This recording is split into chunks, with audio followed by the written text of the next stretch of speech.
Hi అండి, నా పేరు డాక్టర్ సీత. నేను ఒక ఫర్టిలిటీ స్పెషలిస్ట్ని, అంటే స్త్రీ వ్యాధి నిపుణురాల్ని. ఈరోజు మనం ఎన్ని ఐయుఐ సైకిల్స్ వరకు చేసుకోవచ్చు అనే దాని గురించి మాట్లాడుకుందాం. సో నా దగ్గరికి చాలామంది వస్తారు. నాకు 12 సైకిల్స్ ఐయుఐ అయింది, 15 సైకిల్స్ ఐయుఐ అయింది, 10 సైకిల్స్ ఐయుఐ అయింది, అయినా ప్రెగ్నెన్సీ రావట్లేదు. ఇన్ని సైకిల్స్ చేసుకోవడం కరెక్టేనా, ఇంకా సైకిల్స్ చేసుకుంటే యూజ్ ఉంటుందా అని. అందుకే అలాంటి పేషెంట్స్ వచ్చారు కాబట్టి నేను ఈరోజు ఈ వీడియో చేద్దాం అనుకున్నాను. So generally IUI cycle success, first సైకిల్లో సక్సెస్ రేట్ ఆల్మోస్ట్ అరౌండ్ 10% ఉంటుంది. సెకండ్ సైకిల్లో ఇంకొంచెం ఎక్కువ అవుతుంది అనమాట, 10 to 11% ఉంటుంది. థర్డ్ సైకిల్లో ఇంకా ఎక్కువ అవుతుంది, ఆల్మోస్ట్ 11 to 12% ఉంటుంది. కానీ థర్డ్ సైకిల్ తర్వాత ఐయుఐలో సక్సెస్ రేట్ అనేది స్టెబిలైజ్ అయిపోతుంది, ఇంకా అది పెరగదు, ప్లాటో అయిపోతుంది. And 5th to 6th cycle తర్వాత ఆల్మోస్ట్ సక్సెస్ రేట్ అనేది పడిపోతూ ఉంటుంది అనమాట.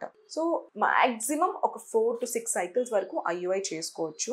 అంతకన్నా ఎక్కువ చేసుకున్నా మనకి ఉపయోగం ఉండకపోవచ్చు.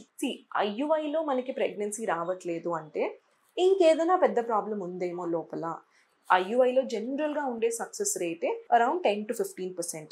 సో ఒక 4 to 6 సైకిల్స్ అయిన తర్వాత మనకి ఐయుఐలో ప్రెగ్నెన్సీ రావట్లేదు అంటే ఇంకా ఏమైనా ప్రాబ్లం ఉందా, సో ఈ ట్రీట్మెంట్ సరిపోవట్లేదు మనకి, ఇంకా నెక్స్ట్ లెవెల్ ట్రీట్మెంట్కి వెళ్ళాల్సి రావచ్చు అనమాట.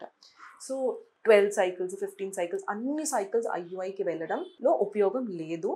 Maximum 4 to 6 cycles. అంతకన్నా ఎక్కువ చేసినా మనకి ప్రెగ్నెన్సీ ఛాన్సెస్ ఏం పెరగవు, యాక్చువల్లీ ఇంకా తగ్గిపోతాయి. సో మ్యాక్సిమం ఇన్ని సైకిల్స్ 4 to 6 సైకిల్స్ చేసుకున్న తర్వాత అవ్వకపోతే మనం నెక్స్ట్ లెవెల్ ట్రీట్మెంట్కి వెళ్ళడమే బెటర్. సో ఈ వీడియోలో మనం ఎన్ని సైకిల్స్ ఐయుఐ చేసుకోవచ్చు అనేది మాట్లాడుకున్నాం కదా. ఈ వీడియో మీకు ఉపయోగకరమైంది అనుకుంటున్నాను. మీకు ఏ డౌట్స్ ఉన్నా మీరు మమ్మల్ని సంప్రదించవచ్చు. Thank you.